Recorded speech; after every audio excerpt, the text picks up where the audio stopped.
Hoy les voy a comunicar la decisión que he tomado de acuerdo con las madres y pues en lo que cabe con los seminaristas. Nuestro señor arzobispo Francisco Moreno Barrón, cuando vio nuestros seminaristas, fue en Semana Santa, sí, ¿verdad? Se molestó muchísimo. Hay fotografías de su cara que cuando los vio se deshace el pobre señor obispo, ¿verdad?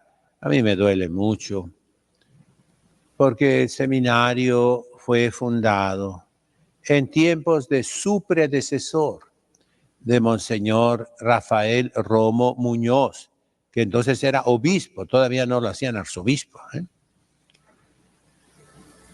Me dio su palabra 3 veces, y hay testigos, pero no me dio nada por escrito. Conseguí que le escribiera una carta al arzobispo de Guadalajara de entonces, que era el cardenal Sandoval Íñiguez, amigo mío, pues amigo, en cierto modo, ¿verdad? Conocido de muchos años. Y en esa carta, ahí dice que yo fundé ese seminario.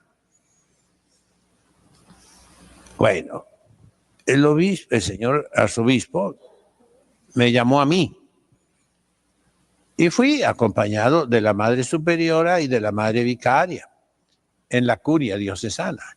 Yo andaba muy malo de mi rodilla.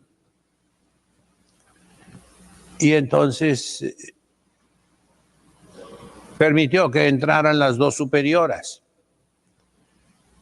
Y hablamos muy claro. Primero, él me dijo que el seminario no existe, que la rama masculina no existe. Me lo dijo de palabra, no me dio ninguna cosa escrita. Pues yo razono, ¿verdad? Y yo no sé ustedes si pueden razonar.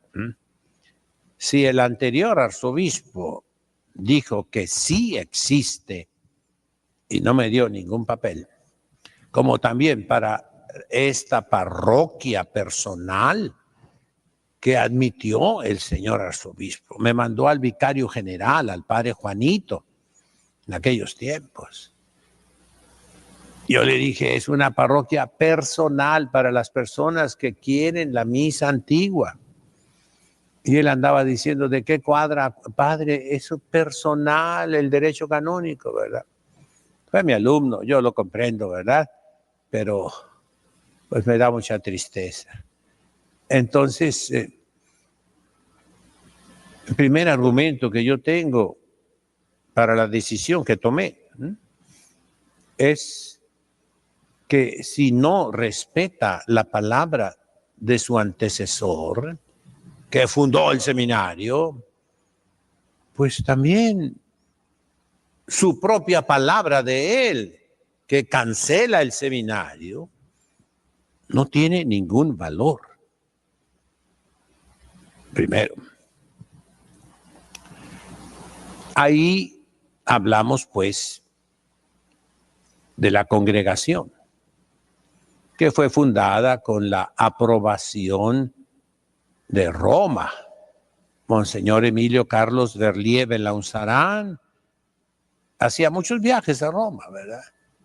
Y gracias a Dios me consiguió el papel. Todos esos papeles los perdieron en la curia diocesana. Así me lo dijo el padre Antonio Beltrán Coronado cuando era canciller. No hay ningún papel, ni de mi ordenación sacerdotal. Ay, híjole, ¿no? ¿Qué pasó? ¿Qué sucede en el obispado? Y entonces tuvimos pues una pequeña discusión en la que pues yo le eché en cara que debía respetar lo que la Santa Sede permitió.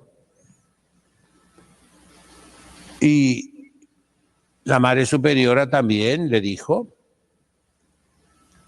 y él respondió muy alterado, llorando. Yo le vi los ojos con lágrimas. Y le dijo, con usted no quiero hablar. Ay, híjole, ¿no? Pues yo también la defendí. Y entonces, así terminamos. Me exigió que le mandara todos los documentos que tenemos y las constituciones que están en experimento, que están a prueba. La Santa Sede a mí me dijo, y así es en todas las fundaciones, que hay un periodo que puede ser largo, de prueba, de experimento. Ninguna congregación nace perfecta, ninguna. Y entonces yo le dije eso al señor arzobispo, perdón. Mándeme lo que tenga. Excelencia, no, porque no es para la aprobación. Total, le mandé lo que tenemos. Y lo que me pidió también. Dígame cuáles son sus cargos en la diócesis. Si el obispo no sabe cuáles son mis cargos, pues estamos un poquito mal, ¿verdad? Entonces, primera decisión que yo tomé. La parte femenina, no quiere él hablar con la superiora. Yo no voy a cambiar la superiora, es la fundadora. Aparte, en nuestras constituciones dice que es vitalicia. Y si no existe, para él, porque le dije del seminario, no hablemos de eso. No hablemos de eso. Entonces, ¿de qué hablo yo con él? Si me llama el señor arzobispo, ya está un poco mejor de salud, ya tiene un auxiliar, ¿verdad? Pues no quiere hablar con la superiora. Y la rama masculina, según él, no existe. ¿De qué vamos a hablar? No voy a hablar con él. Si él me busca, pues ya tomó su decisión. ¿Para qué me busca? Si él busca a la superiora y ya le dijo que no quería hablar con ella, pues ¿cómo va a hablar con ella si dijo que no quería? Por lo cual no vemos ninguna esperanza. Otros padres de aquí me han dicho, Isidro, no seas tonto, está esperando que te mueras tú. Ay, entonces no quiero morirme, ¿verdad? Porque una vez que te mueras, van a desbaratar todo. Ya anteriormente, en tiempos de Monseñor Rafael Romo, algunos sacerdotes que ahora están más arriba, habían dicho que querían estos edificios, los terrenos también, que nomás me muriera yo. Antes no me dijeron, Monseñor, muérase pronto, por favor. No me dijeron eso. Son corteses, gracias a Dios, ¿verdad? Primera decisión, entonces, es que yo me separo de este señor obispo.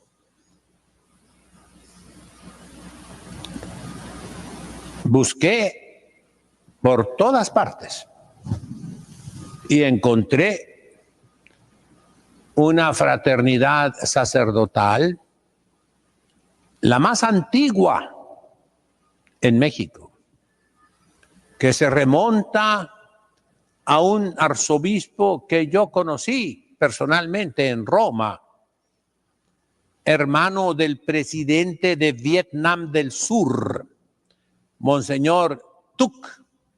Yo lo conocí. Él ordenó a Monseñor Carmona de Acapulco, que se encontraba en la misma situación que me encuentro yo. De lejos conocí a Monseñor Lefebvre, que se encontraba en la misma situación que me encuentro yo. ¿Qué situación? Situación de emergencia, porque me voy a morir. Ya estoy viejo. Me faltan 23 años para cumplir 100 y sabrá Dios si llego, ¿verdad? Este es el momento de tomar la decisión. ¿Qué situación es? No solo es de emergencia. En el derecho canónico se habla in articulo mortis. Cuando de tal manera están las circunstancias que puede intervenir la muerte y todo se arruina, entonces la Iglesia concede que muchas reglamentaciones no sean necesarias. Ya les he dado el ejemplo del bautizo.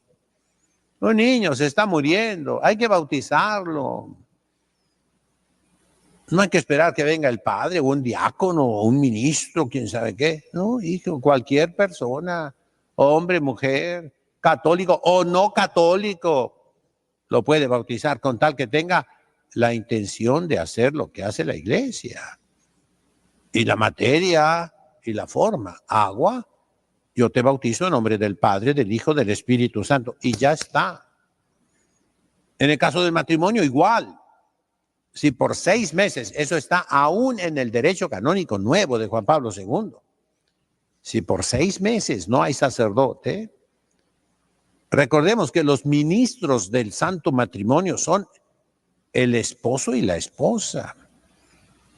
Se pueden casar por la Iglesia y producir el sacramento con tal que haya 2 testigos. Así se hizo en las persecuciones, porque es un estado de probable muerte, porque es un estado de emergencia. ¿Qué situación es esta? Tercer calificativo. Dije, es de emergencia. Dije, es una situación in articulo mortis. Tercer calificativo, ¿qué situación es esta? Es una situación de defensa propia. Todos tenemos el derecho de defendernos, ¿sí?, contra una agresión injusta.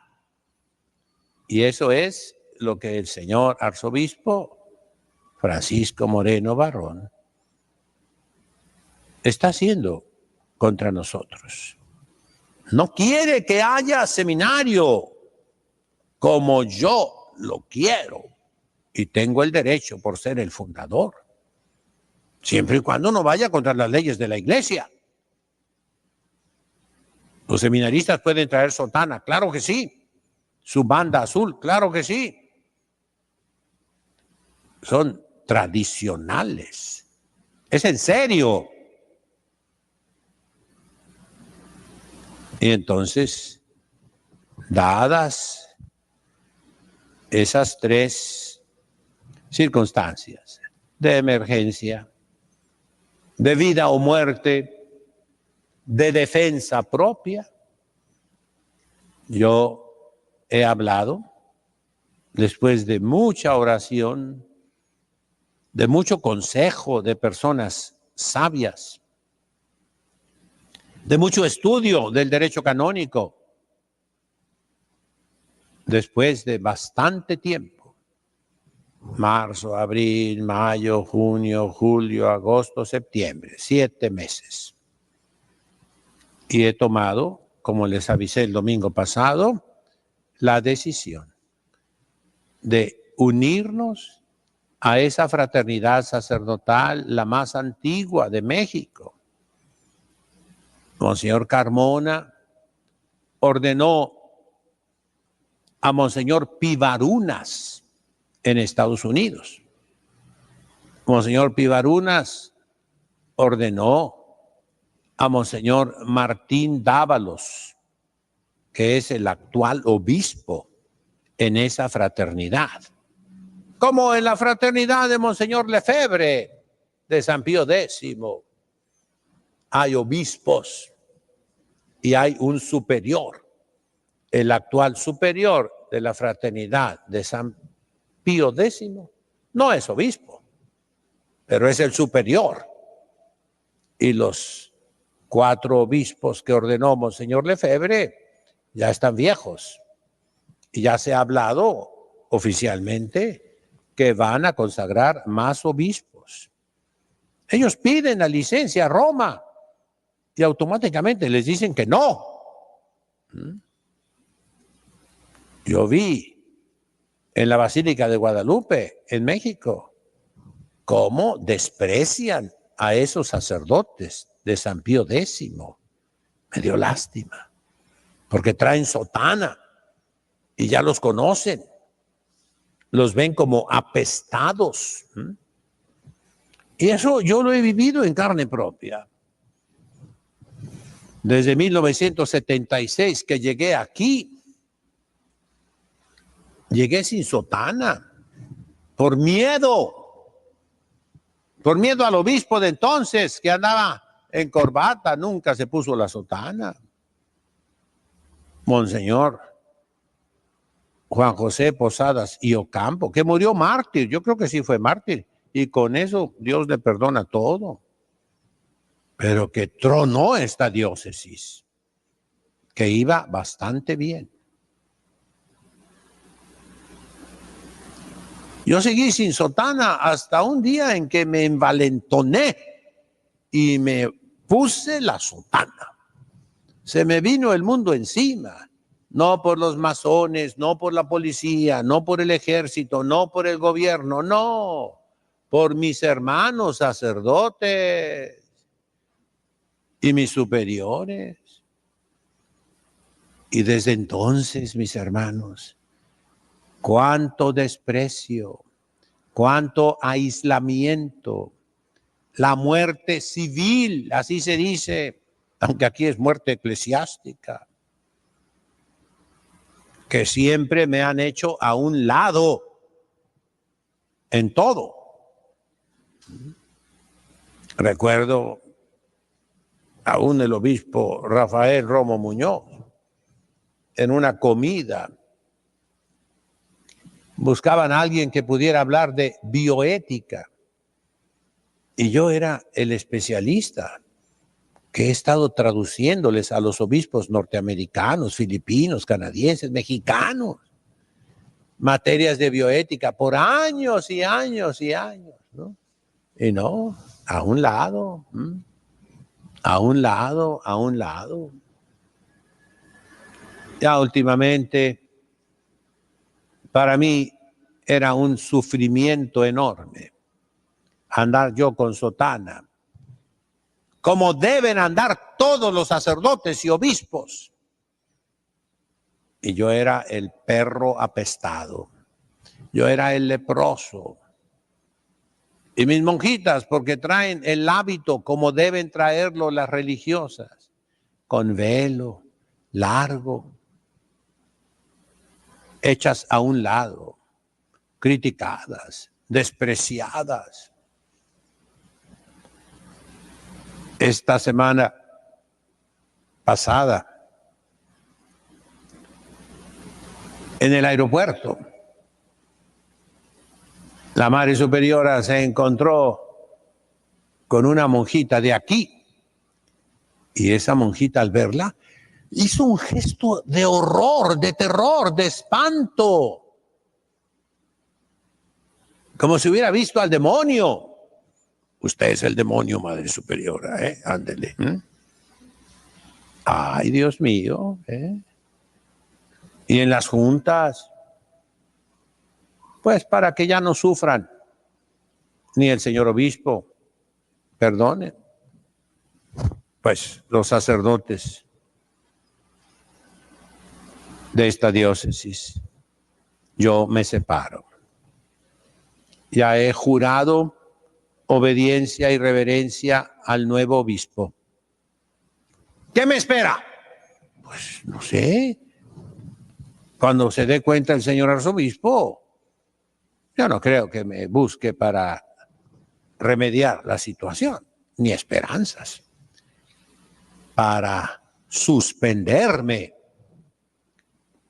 que según la interpretación de las leyes eclesiásticas, ya no pueda yo celebrar la misa, no pueda confesar, no pueda traer sotana. ¿Qué me espera? Tal vez la excomunión. Pero así como dije yo en internet hace muchos años, la excomunión que le hicieron a Monseñor Lefebvre no fue válida. Y lo dije basado en el derecho. Tanto que muchos años después, cuando ya había muerto Monseñor Lefebvre, Benedicto XVI le quitó la excomunión. Ah, ¿verdad?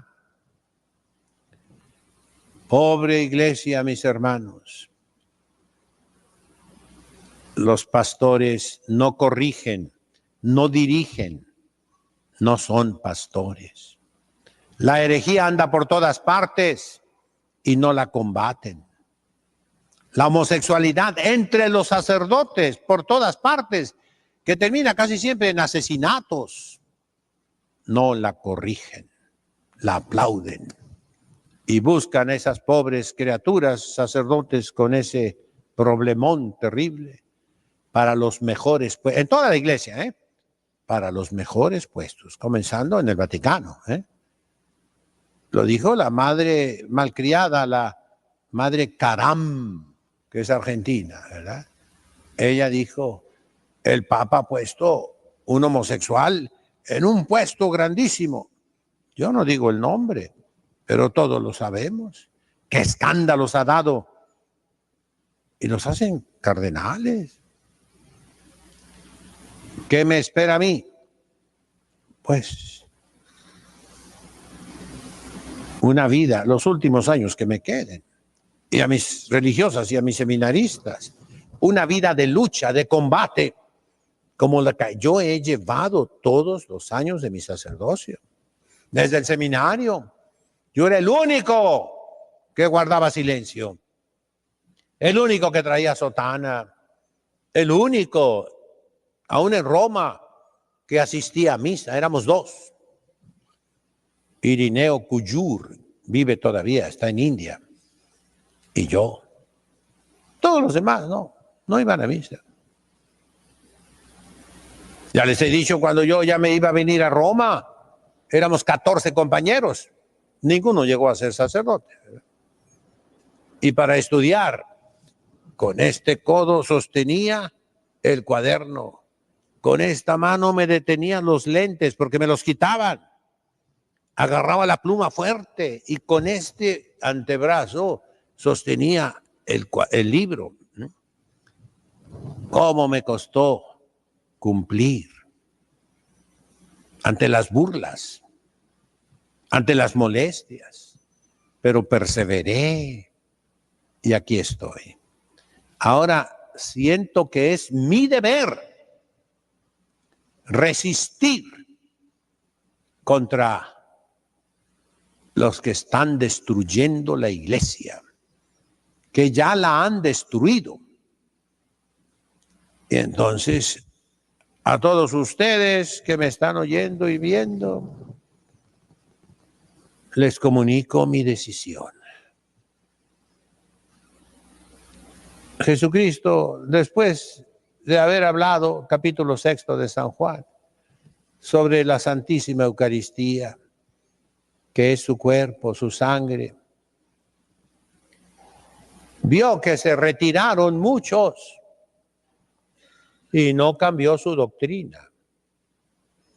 Se dirigió luego a los apóstoles y les dijo, ustedes también se quieren ir, váyanse. San Pedro intervino y le dijo, ¿a dónde iremos, Señor? Tú eres el único que tienes palabras de vida eterna. Yo no me comparo con nuestro Señor, pero hay una cierta analogía. Los que no estén de acuerdo, no los quiero ver aquí. Váyanse.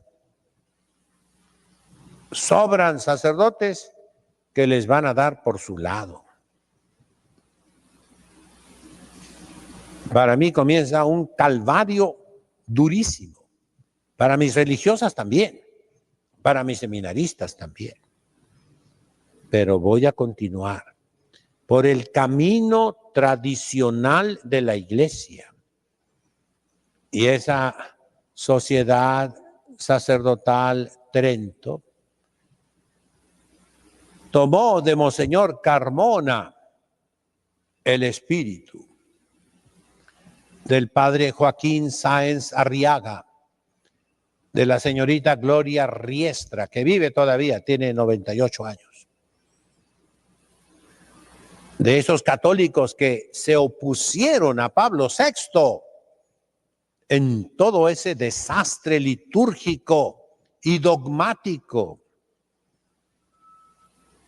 De manera que no soy sedevacantista, no. Ni la sociedad sacerdotal Trento es sedevacantista, no. Simplemente aplicamos la doctrina de la iglesia bien estudiada. Ya les hablé del cardenal Cayetano, de San Roberto Bellarmino, de los grandes teólogos del derecho canónico, que dice un pastor que se vuelve hereje, cismático, apóstata, pierde su cargo, su oficio eclesiástico, lo pierde